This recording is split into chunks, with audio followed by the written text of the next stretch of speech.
We're getting to week 12 of the course. This is really exciting, our final week. And it's great to look back and see what we've accomplished. Week 1, we're just starting with these really, really blocky, scaly sounding solos, right? Just running scales up and down. And we can start building phrases in a more musical vocabulary, right? But not just in our first position in the pentatonic. Take that throughout the neck. This is the fretboard fluency method. Is just like expanding everything throughout the neck. We keep moving forward, right? Getting bigger and longer phrases, noticing that is not just rambling, right? It's a series of phrases strung together, right? Rather than just one phrase, right? And then a phrase to follow.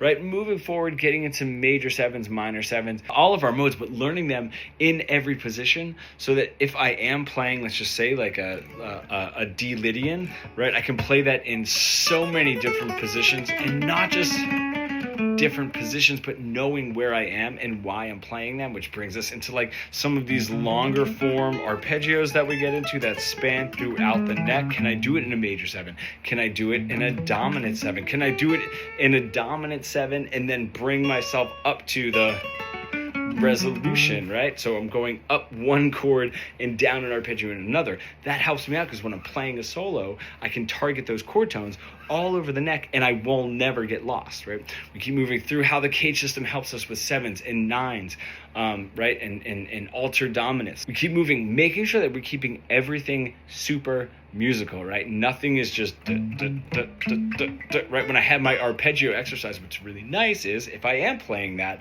let's say in A major, and I have that arpeggio, I'm not just looking at it as an arpeggio. I can look at it as a place to know where the notes that I want to target are in that specific chord. That's why knowing all of your arpeggios up and down is really helpful. Then we start getting into harmonic minor and melodic minor, the modes of melodic minor. Maybe if I have a 2 to a 5, when I get to that 5, I don't just want to play the 2 as a Dorian and then the 5 as the Mixolydian. Maybe I want to introduce that as some sort of a Lydian dominant, right, to bring a little bit of color in. And when I get to the 1, maybe I want to do have a sharp 11 in there. How do I solo over a minor 4 chord? A secondary dominant, especially like if I have a 1 and I have a 3 or the 5 of 6, I can make that an altered dominant to get into the 6.